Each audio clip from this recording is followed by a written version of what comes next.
యేసుక్రీస్తు శిలువపై పలికిన 4వ మాట, ఎలోయి ఎలోయి లామ సబక్తాని. యేసుక్రీస్తు బిగ్గరగా కేక వేశాడు. ఆ మాటకు అర్థం, నా దేవ నా చేయి ఎలా వెళ్ళినాడికి. ఇంచుమించు మధ్యాహ్నం 3 గంటల సమయంలో ఆ ప్రాంతం అంతగా చీకటి వ్యాపించను. సూర్యుడు కనుమరుగైపోయాను, బండలు బద్దలైపోయాయి, రూపంలో వచ్చింది. అనేక మృతులు లేపబడ్డారు. యేసుక్రీస్తు మన కొరకు మన పాపమంతటిని తన భుజం మీద మోసుకొని, సిలువ భారాన్ని మోసుకొని, పాపాన్ని, మన యొక్క పాపాన్ని తన శరీరం మీద మ్రాల మీద వేసుకొని, ఆయన పొందిన దెబ్బల చేత మనకి యేసుక్రీస్తు స్వస్థతనిచ్చాడు. ఎంత గొప్ప దేవుడు అండి. ఈ రోజులో ఎవరిలా ఉంటున్నారండి? మనం ఎన్నో పాపాలు చేస్తున్నాం. ఈ లోకంలో మనం చేసే పాపాలన్నిటికీ లెక్కకు చెప్పాలి. యేసుక్రీస్తు దేవుడే అయినా మానవునిగా మన యొక్క బాధను యేసుక్రీస్తు అనుభవించారు. ప్రపంచంలోని సర్వమానవాళి యొక్క పాప భారం అనేది ఆయన మీద యేసుక్రీస్తు భరించారు. ఆ సమయంలో దేవుని సన్నిధి అనేది దూరం అవుతుంది. అంటే ఎక్కడైతే పాపం ఉంటుందో అక్కడ పరిశుద్ధత ఉండదు.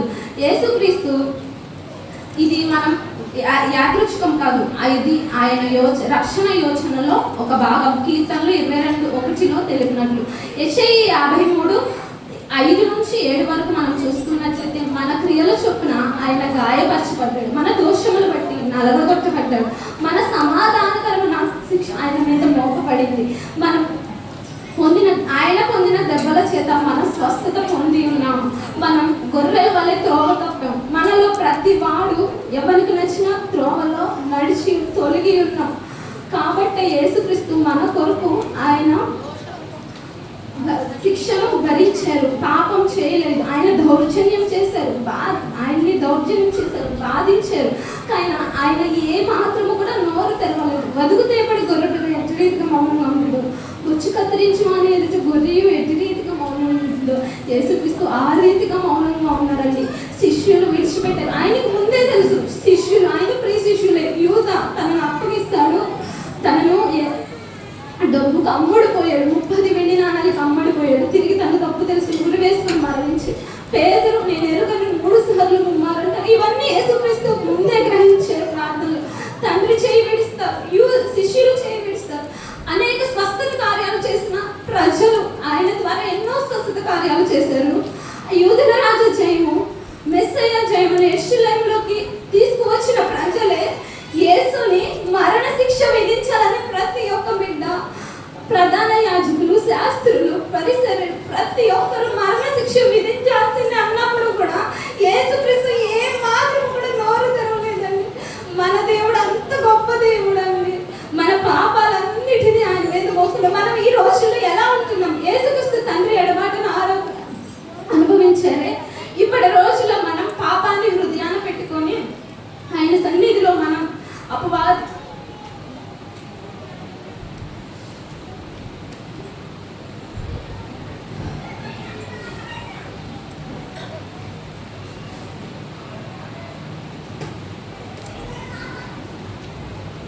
ఆ విధంగా యేసుక్రీస్తు తండ్రి ఎడబాటును అనుభవించారు. ఇప్పటి రోజుల్లో మనం పాపాన్ని హృదయాన పెట్టుకొని మన చుట్టూ ఉన్న వాతావరణంలో యుద్ధ వాతావరణం చూసిన ఆర్థిక ఇబ్బందులు, అనారోగ్య స్థితులు, వరదలు, ఇట్లా రకరకాల ఇబ్బందులతో మనం హింసించబడుతున్నాం.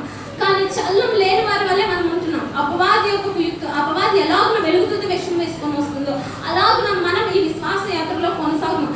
తండ్రి ఎడబాటును కుమారుడు భరించలేకపోయాడు. అంత దైవత్వం ఉన్న యేసుక్రీస్తునే కుమారుని ఎడబాటును తట్టుకోలేకపోయారు. ఇంతలో కనబడి అంతలో ఆయన ఆవిరి వంటి వాళ్ళు ఉన్నాము, మనమే పాటి వాళ్ళం అండి. ఆయన చేయి విడిస్తే మనం తట్టుకుంటామా? ఆయన మన కొరకు ఆయన రక్షణ తలుపు తెరిచి ఉంచాడు. మనం ఏ మార్గాన్ని ఎంచుకుంటాం? రక్షణ మార్గాన, పాతాళపు మార్గాన మనం ఏ మార్గాన్ని ఎంచుకుంటాం? మనలో ఏ సమయం అనేది చాలా తక్కువ ఉంది. ఏ మార్గాన్ని ఎంచుకుంటాము? ఆ సమయం అనేది యేసుక్రీస్తు ఉగ్రత అనేది రాకముందే మనలో ఎవరైతే రక్షణ లేని వారు ఉన్నారో ఆ మార్గంలో మనం నడవాలి. ఎంతో మంది శ్రమలు పడ్డారు. నయోమి, స్టెఫను, యోబు ఎన్నో శ్రమలు పడ్డారు. ఆయన ఎడబాటున విశ్వాసం ఎక్కడ వాళ్ళు కోల్పోలేదు.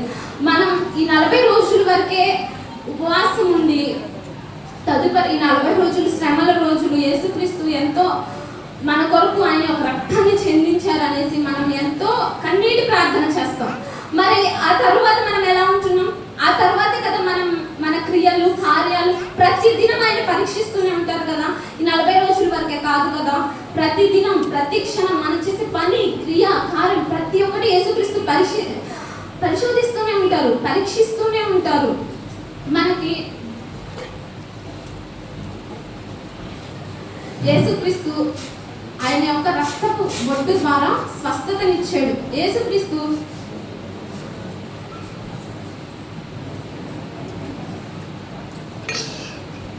మన కొరకు తన యొక్క ప్రాణాన్ని చెల్లించి పాపపు రుణం అనేది వెల చెల్లించి మనల్ని ఆ భారం మన భుజాల మీద నుండి ఆ పాపపు భారాన్ని అనేది తొలగించాడు. మనం ఎట్టి రీతిలో ఉంటున్నాం, మన ప్రవర్తనను సరిచేసుకొని పాపం నుంచి మన హృదయాన్ని దూరం చేసుకొని ఆయన మార్గంలో మనం నడవాలి.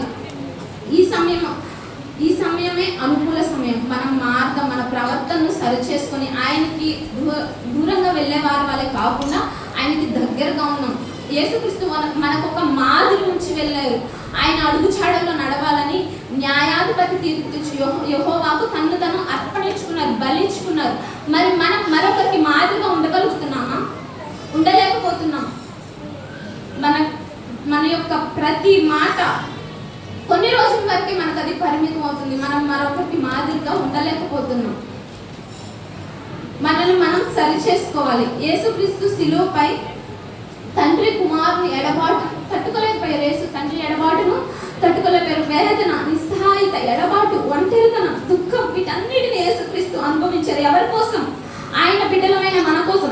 యేసుక్రీస్తుని సిలువ వేసిన సైన్యులే మారారు. మరణించిన తర్వాత యేసుక్రీస్తు గెత్సేమనే తోటలో చెవి నరికితే అక్కడ స్వస్థపరిచారు. ఆయన మరణించేలా లేదని బల్లెప్పుడు పరిచినప్పుడు ఆయన చెమట రక్తము సైన్యం కన్ను మీద పడినప్పుడు సైన్యం కంటి చూపు తిరిగి వస్తుంది. ఆయన చనిపోయే ముందు కూడా స్వస్థ కార్యాలు జరిగించి చనిపోయారే. ఆయన శిక్ష విధించిన వారే ఆయన యూదుల రాజుని తర్వాత జైలు కొడతారే. ఆయన బిడ్డలమైన మనము, ఆయన రక్తం ద్వారా పవిత్రంగా మారిన మనము, ఆయన రక్తం ద్వారా పవిత్రమైన మనమే ఏ రీతిలో ఉంటున్నాం? మనల్ని మనం పరీక్షించుకోవాలి. ఇక మీదటన్నా మనం పాపం నుండి విడుదల పొంది ఆయన యొక్క రక్తాన్ని మనం విలువ కట్టి మన యొక్క జీవితాన్ని మార్చుకోవాలి. ఇంతటి వాక్యం సిలువలో పలికిన 5వ